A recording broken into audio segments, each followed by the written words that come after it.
Captain Elaine Ward stood on the bridge of the Earth Alliance vessel Solstice, her eyes fixed on the main view screen. The vast darkness of space stretched before her, punctuated by the bright pinpricks of distant stars and the looming shapes of alien mining vessels. These weren't just any mining vessels.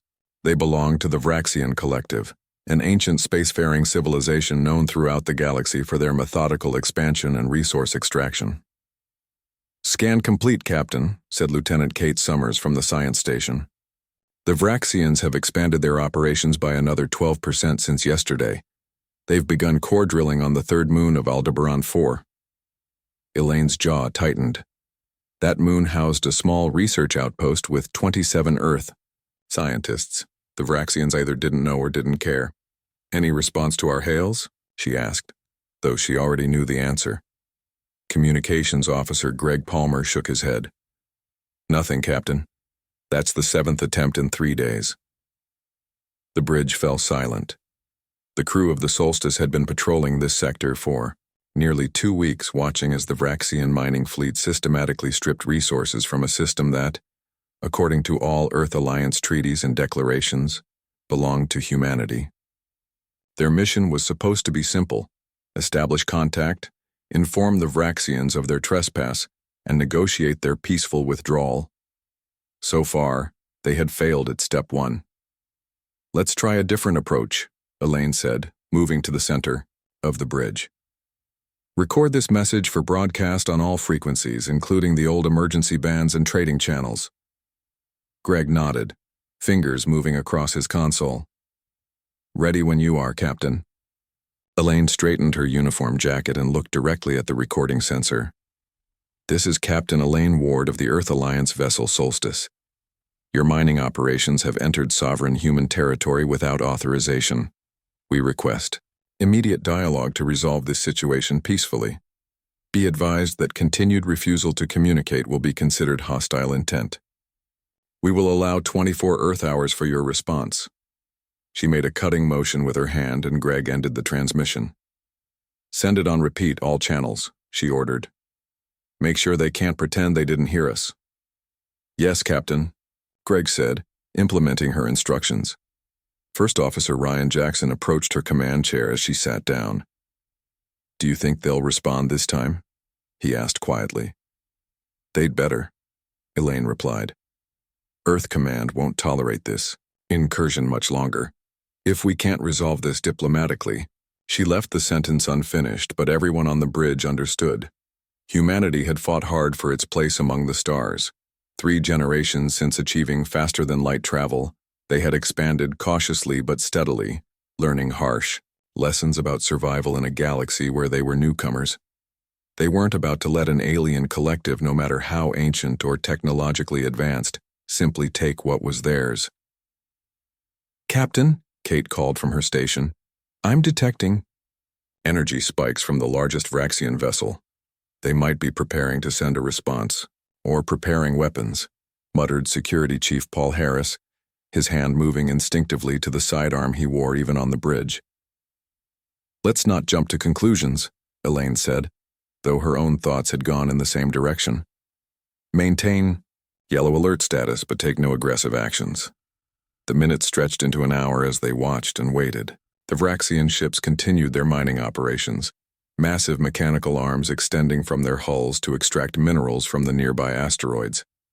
Their efficiency was remarkable, almost beautiful in its precision. If they weren't stealing from human territory, Elaine might have admired their technology.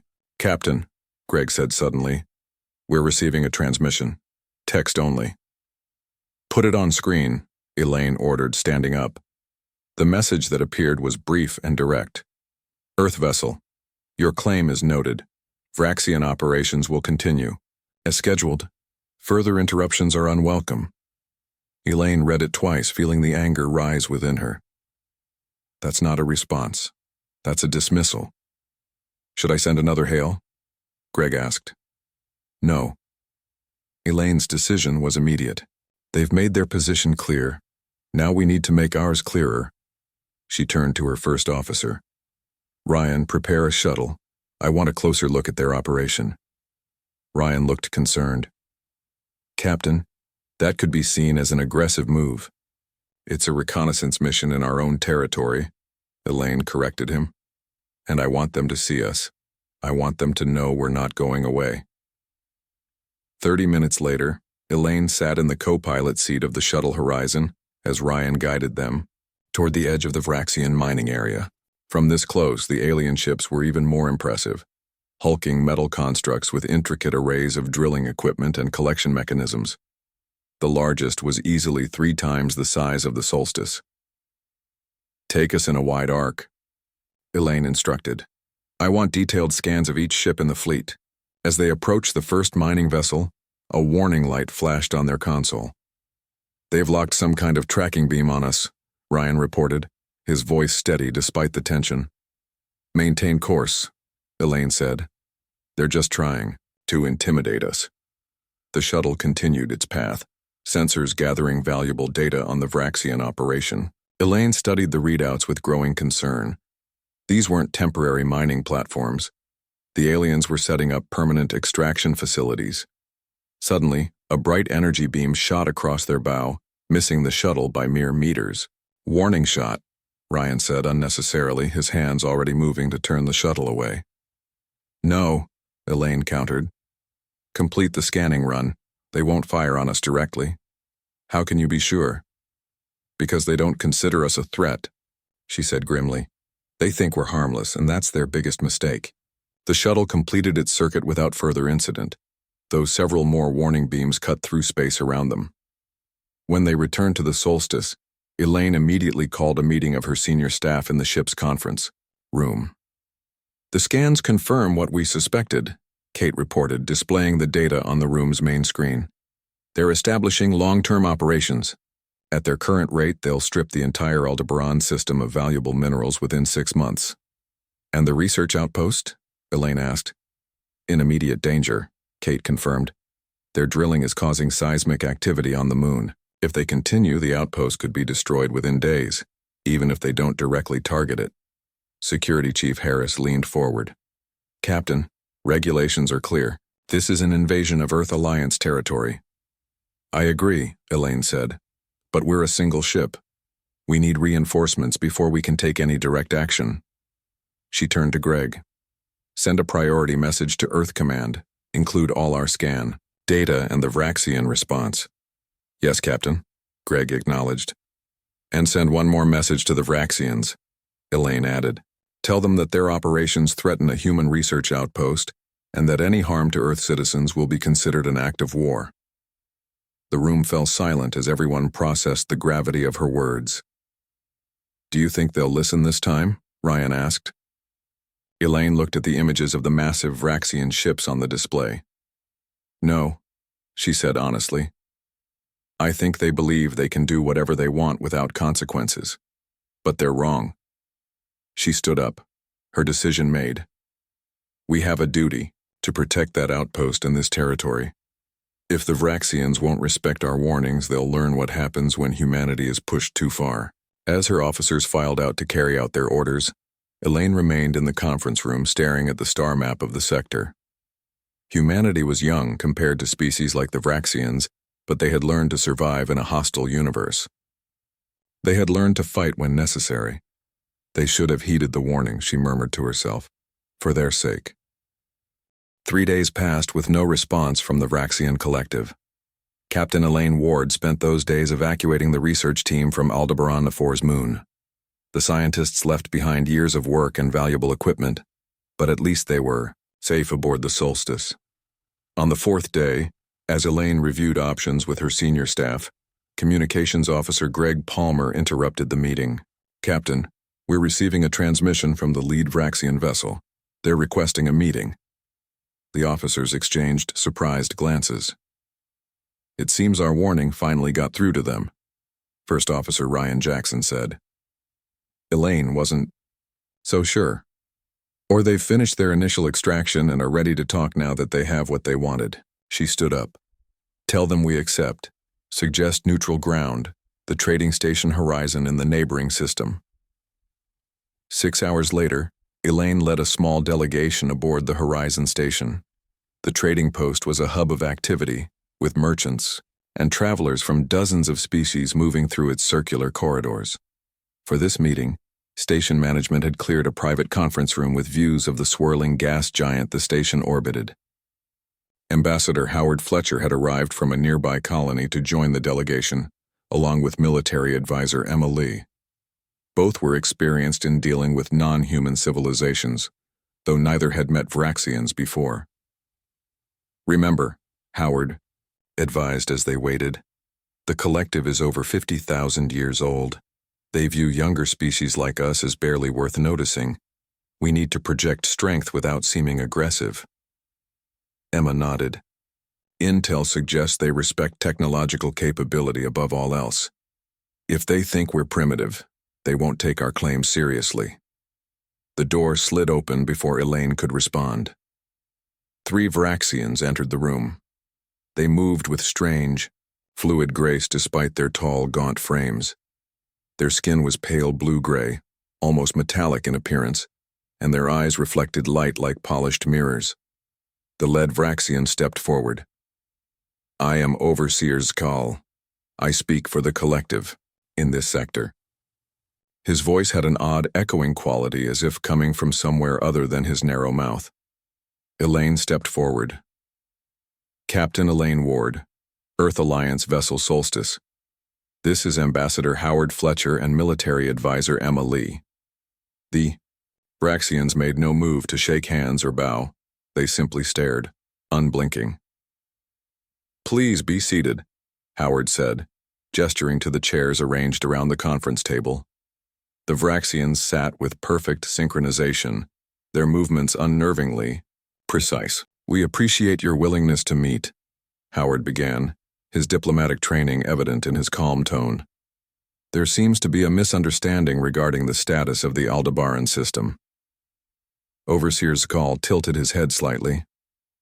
"There is no misunderstanding. The resources of these systems are required by the collective. The Aldebaran system falls under Earth Alliance protection," Elaine stated firmly. "We have legal claim to the system under the Galactic Concordat of 2189. Your claim is recent. The collective's need is ongoing." Skal spoke as if explaining something obvious to a child.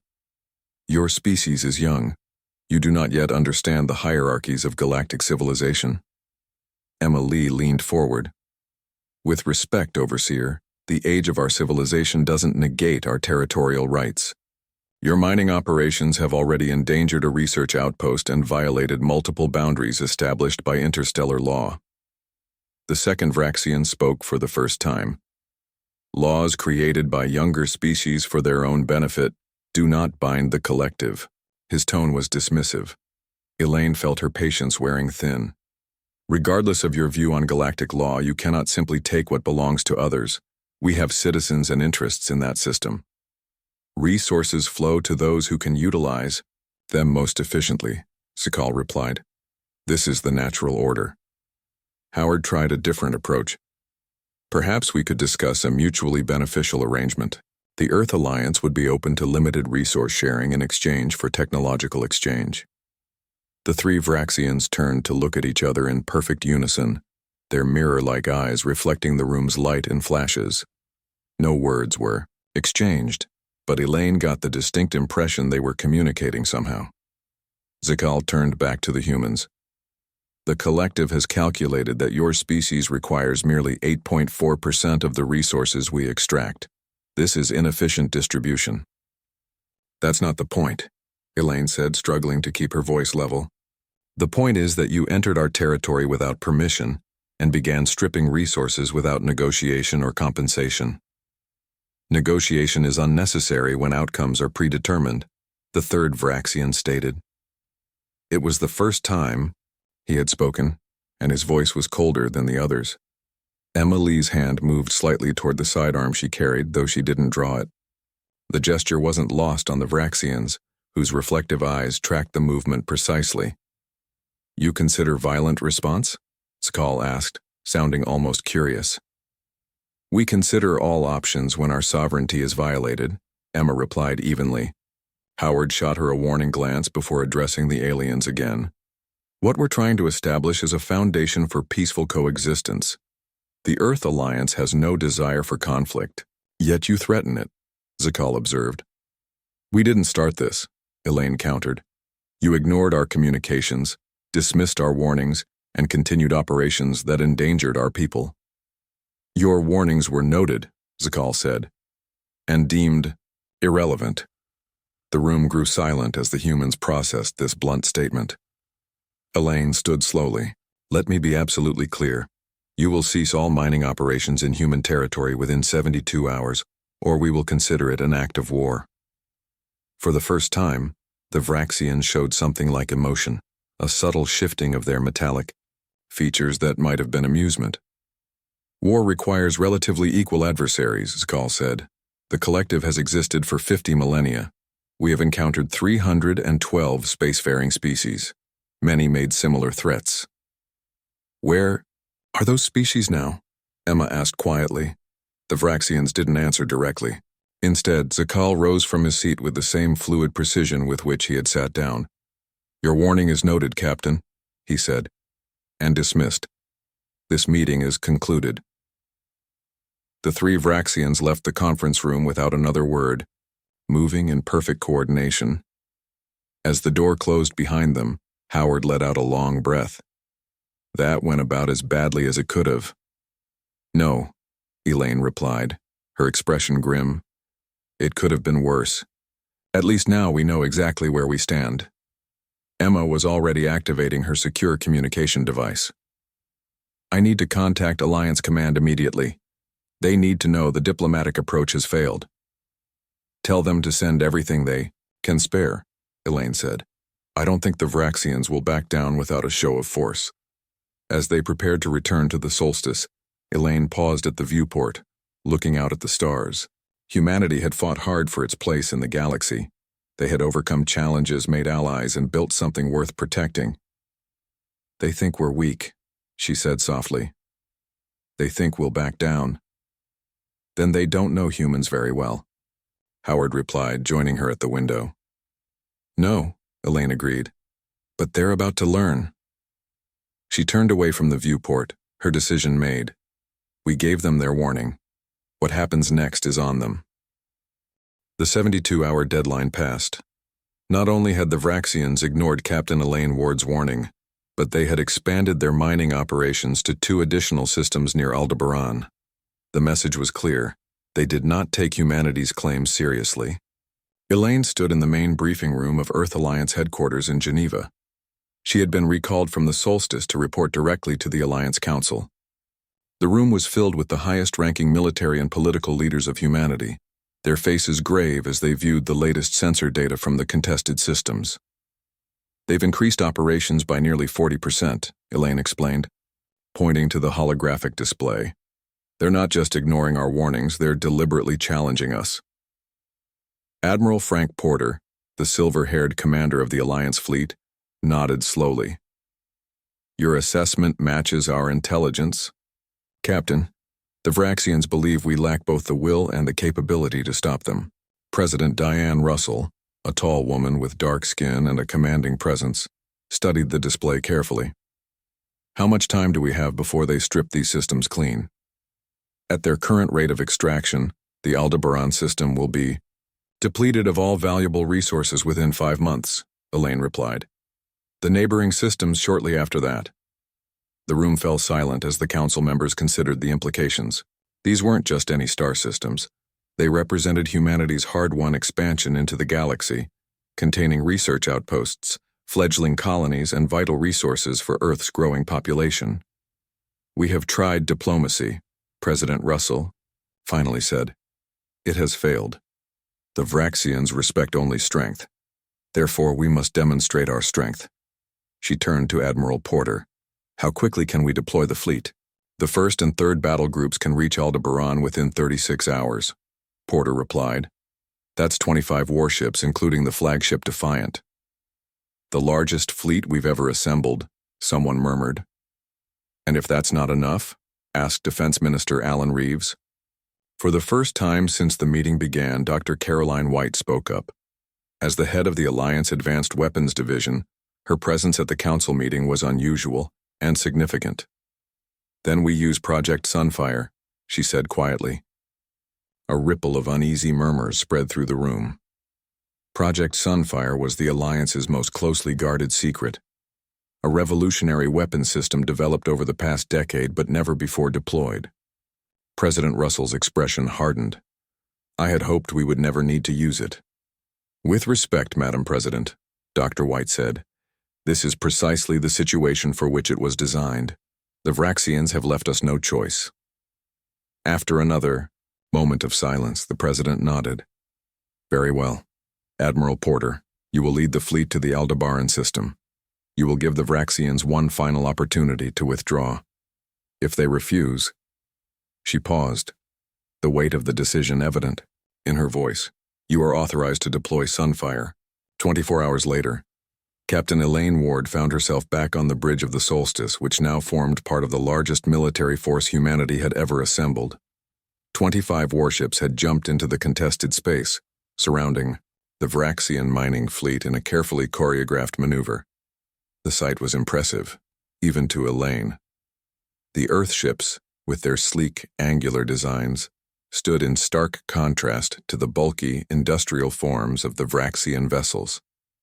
At the center of the human formation, the flagship Defiant loomed large, its advanced weapon systems clearly visible. The Vraxians are hailing us, Communications Officer Greg Palmer reported, sounding surprised. Put it through to the whole fleet, came Admiral Porter's voice from the Defiant. Overseer Zakal's metallic face appeared on the main view screen. If he was impressed or intimidated by the human fleet, he showed no sign of it. Your display is unnecessary, Zakal stated flatly. We have studied your weapons capabilities. Your fleet poses no significant threat to our operations. Admiral Porter appeared on a split screen. He was an imposing figure with broad shoulders and a face weathered by decades of service. This is Admiral Frank Porter of the Earth Alliance, he said, his voice calm but firm. You were warned to cease operations in our territory. You have failed to comply. We are not here to negotiate. Skal's mirror-like eyes seemed to flash. The collective does not recognize your claim to these resources. Your primitive vessels cannot stop. The Admiral cut the transmission before Skal could finish.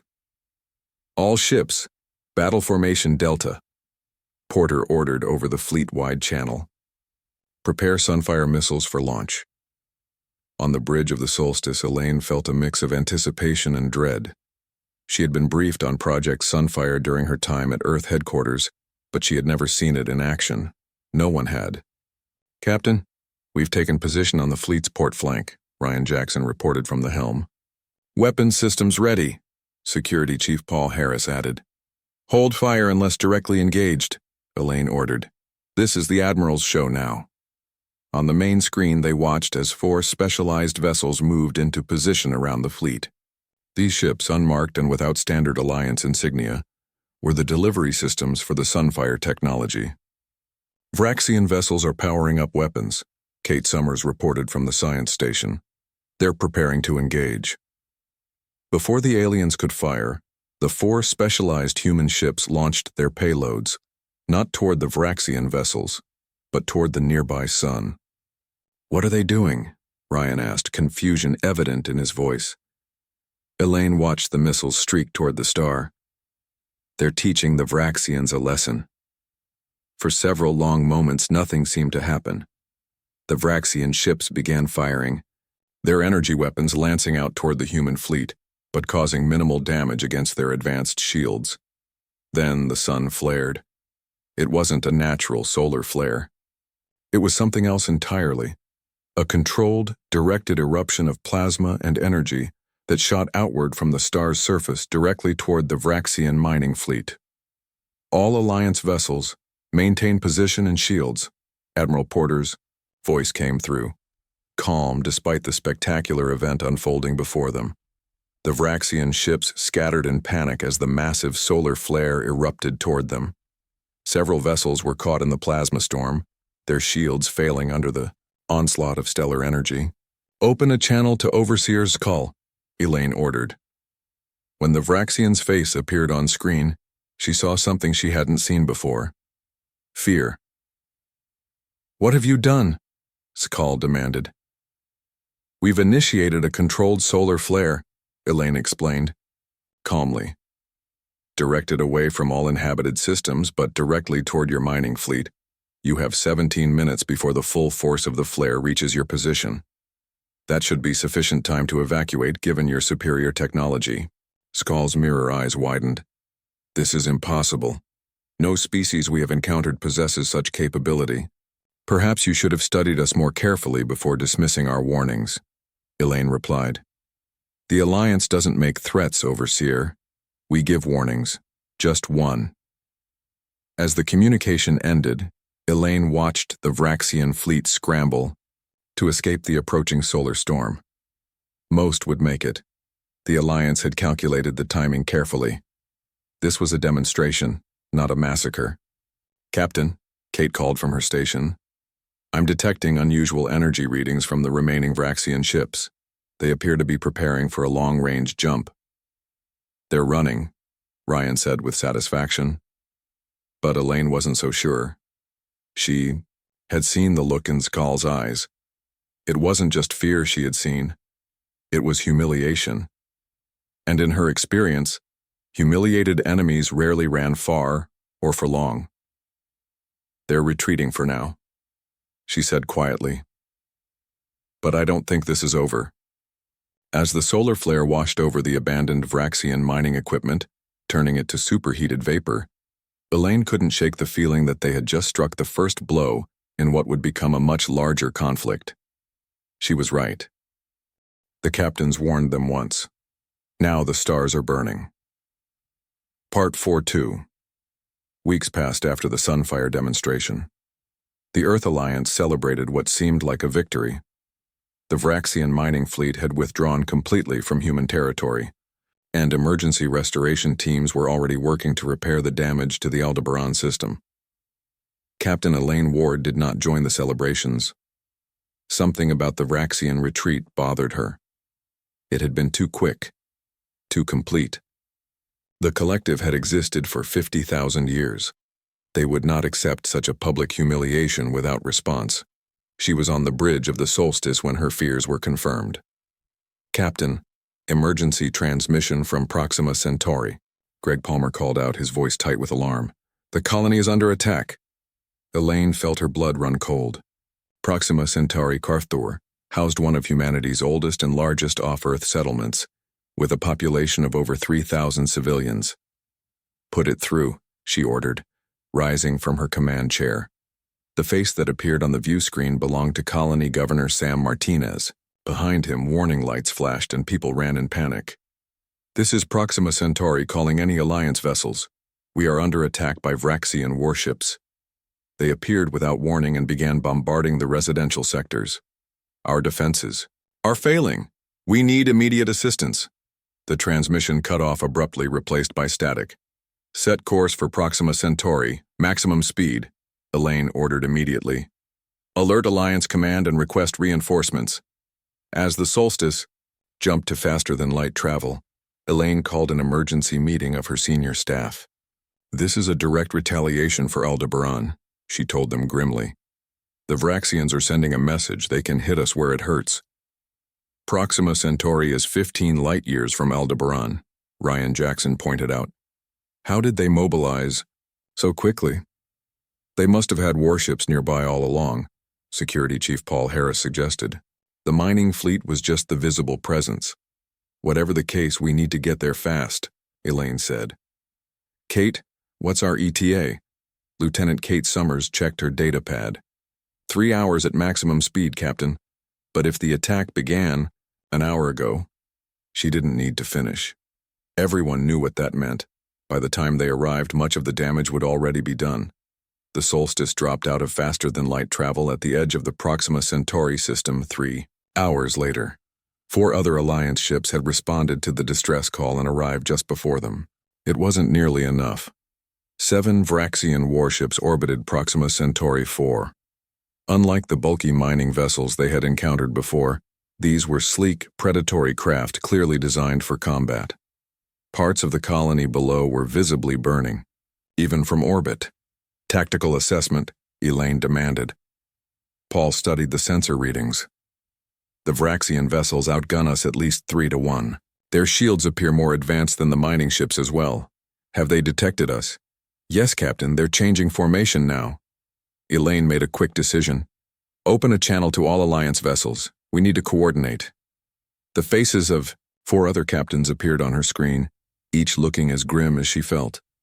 This is Captain Ward of the Solstice. We're outnumbered and outgunned, but we need to protect what's left of that colony. I suggest attack pattern Theta. Focus fire on their lead vessel. Captain Liam Owens of the destroyer Vigilant disagreed. We should hold position and wait for reinforcements. Admiral Porter has dispatched the main fleet, but they're 10 hours out. In 10 hours, there might not be anything left to save, Elaine countered. We need to engage now and try to draw them away from the colony. After a brief debate, the Alliance captains agreed to follow Elaine's plan. The 5 human ships moved into attack formation and accelerated toward the Vraxian fleet. The battle was brief and brutal. The Vraxian warships responded with devastating coordinated fire. Within minutes, 2 Alliance vessels were crippled, their engines disabled, and weapons offline. The remaining human ships fought valiantly, but they were clearly outmatched. The Solstice shuddered as another energy blast struck its shields. Shields down to 12%, Paul reported. One more direct hit and we're exposed. Evasive maneuvers, Elaine ordered. What about the colony? Are the Vraxians still firing on the surface? Kate checked her sensors. Negative, Captain. They've redirected all weapons to focus on us. That, at least, was something. Their desperate attack had accomplished one goal, drawing fire away from the civilians below. Captain, Greg called from communications. I'm receiving a transmission from the Vraxian command ship. Put it through, Elaine said, bracing herself. The face that appeared wasn't Overseer's call, but another Vraxian with similar metallic features and mirror-like eyes. I am High Commander Vazor of the Vraxian Collective, the alien stated coldly. Your colony has been punished for your aggression at Aldebaran. Withdraw your vessels now, or they will be destroyed as well. Elaine stood despite the ship rocking from another impact. You attacked a civilian settlement without provocation or warning. 3,000 innocent people. There are no innocents in war. Zor interrupted. You forced this conflict when you interfered with collective operations. The consequences are yours to bear. Before Elaine could respond, Paul called out, Captain, the Vraxians are preparing another volley. Our shields can't take it. Elaine made the hardest decision of her career. All Alliance vessels, this is Captain Ward. Fall back to coordinates Delta 6. We can't help the colony if we're destroyed. As the remaining human ships limped away from Proxima Centauri, Elaine watched the Vraxian fleet return to their bombardment of the colony. Her hands gripped the edge of her command console until her knuckles turned white. Get me Admiral Porter, she said, her voice tight with controlled fury. When the Admiral's face appeared on screen, she didn't wait for him to speak. They targeted civilians, sir, deliberately and methodically. The Vraxians need to be stopped, permanently. Admiral Porter's expression was grim. I've already briefed the President. The Alliance Council is convening an emergency session as we speak. He paused. How bad is it, Captain? Elaine looked at the sensor readings from the colony. Current. Estimates suggest at least 2,000 casualties. The main settlement is... It's just gone, sir. The Admiral was silent for a moment. Return to Earth immediately, Captain. Your crew has fought bravely, but the next phase of this conflict will require different weapons. His expression hardened. The Vraxians wanted war, now they'll have it. As the Solstice turned away from Proxima Centauri and prepared for the jump back to Earth, Elaine remained on the bridge, staring at the view screen. The distant lights of the Vraxian warships were still visible, circling the wounded colony like predators. They think they've won, Ryan said quietly, standing beside her. No, Elaine replied. They think they've taught us a lesson, but they've only succeeded in teaching us that mercy was a mistake. She turned to face her first officer. What happens next will change the galaxy forever. She just hoped humanity would be ready for the consequences. The captains warned them once. Now the stars are burning. Part 5-1. Month after the devastating attack on Proxima Centauri 4, Captain Elaine Ward stood on the observation deck of Earth Alliance headquarters. Outside the transparent aluminum viewport, the blue-green sphere of Earth rotated slowly, peaceful and serene. It was hard to believe that just a few light years away, a war raged among the stars. The door behind her slid open with a soft hiss. Admiral Frank Porter entered, holding a datapad. His uniform was crisp as always, but new lines had appeared on his face in recent weeks. "It's done," he said simply. "Operation Stellar Web is complete." Elaine nodded slowly. She had been part of the planning team for the operation, though she had not participated directly in its execution. Her knowledge of the Vraxians and their tactics had proved valuable to Alliance command. "Casualties?" she asked. "Minimal on our side," Porter replied. "We lost 2 ships and have 18 damaged. As for the Vraxians," he paused. "Their main fleet has been neutralized. 5 stars now burn in ways they were never meant to." Elaine turned back to look at Earth, thinking about what they had done. The Sunfire technology, which had initially been used as a demonstration at Aldebaran, had been deployed as a true weapon of war. 5 stars in the Vraxian home system of Zeta Reticuli had been precisely manipulated to create a stellar web of solar flares and radiation that trapped and destroyed the main collective fleet. "They're requesting peace talks," Porter continued. "The Supreme Overseer himself wants to meet with Alliance representatives." "Do we trust them?" Elaine asked. "No," Porter said bluntly, "but we'll meet anyway, and they've specifically requested your presence, Captain." 3 days later, Elaine found herself aboard the diplomatic vessel Concord, approaching a neutral meeting point at the edge of what had once been contested space. She wore her formal dress uniform, the silver and blue of the Earth Alliance standing in stark contrast to the utilitarian gray of the Vraxian shuttle that docked alongside them. The diplomatic team included Ambassador Howard Fletcher and President Diane Russell herself, along with several other high-ranking officials. They gathered in the Concord's main conference room, a spacious chamber with a large oval table at its center. "Remember," President Russell told them quietly as they waited, "we want peace but not at any cost. The Vraxians must understand that any future aggression will be met with the same force." The door opened, and the Vraxian delegation entered. At their head walked a tall figure, even more imposing than Overseer Zakal had been. This was Supreme Overseer Mzal, the highest authority in the Vraxian collective. Unlike the other Vraxians Elaine had encountered, Mzal wore elaborate ceremonial armor that shimmered with an internal light. His mirror-like eyes swept the room, pausing briefly on each human face before settling on Elaine. "Captain Ward," he said, his voice deeper and more resonant than Zakal's had been. "We meet at last." President Russell stepped forward. "Supreme Overseer Mzal, I am President Diane Russell of the Earth Alliance. We welcome this opportunity for dialogue." The formalities were brief. Both sides had already suffered losses, and neither wished to prolong the conflict unnecessarily. They sat around the table, human and alien, alternating in a physical representation of the balance they hoped to achieve. "Your species," Mzal began, addressing the entire human delegation but still watching Elaine, "has surprised us. In our 50,000 years of expansion, we have encountered over 300 sentient civilizations. None have demonstrated your particular approach to warfare. Which aspect of our approach do you find unusual?" Ambassador Fletcher asked carefully. "You possess the capability to destroy our entire civilization," Mzal stated matter-of-factly.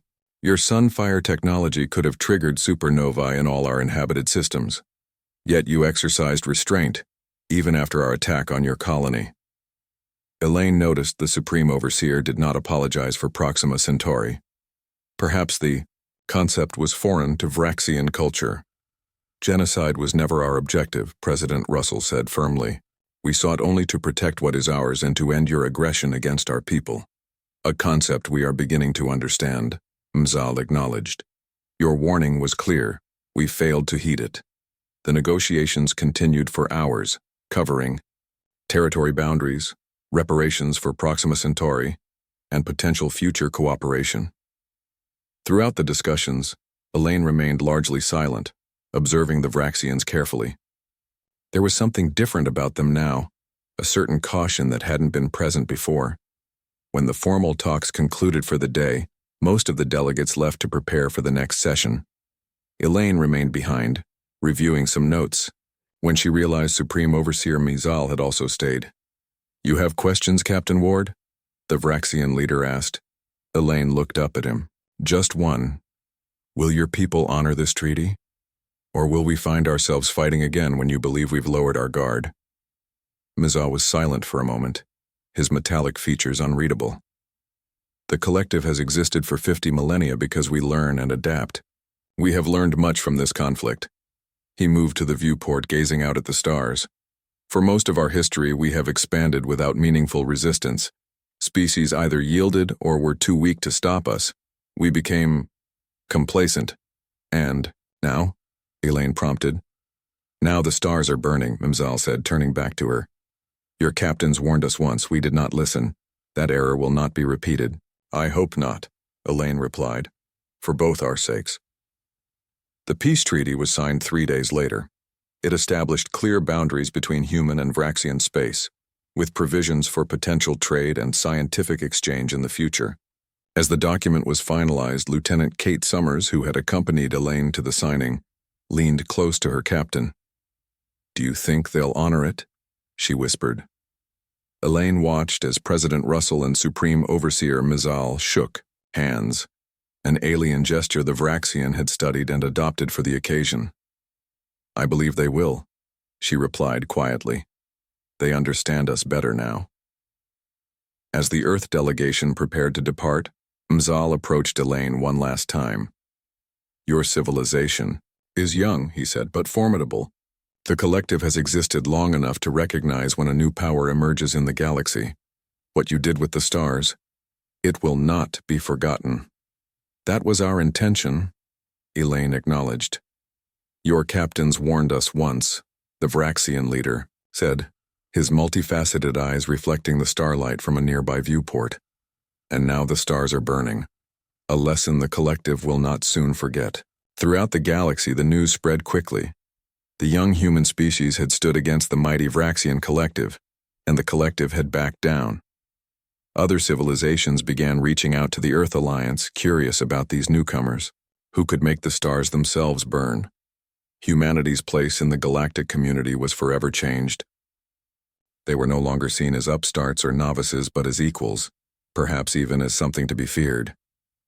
2 months later, the Solstice prepared for its next mission. Captain Elaine Ward stood on her bridge, watching the Earth grow smaller on the view screen as they moved toward the jump point. New orders from Alliance Command, Ryan Jackson reported from his station. "We're to conduct a diplomatic tour of the Rigel sector. Apparently, several species there have requested formal introductions to the Earth Alliance."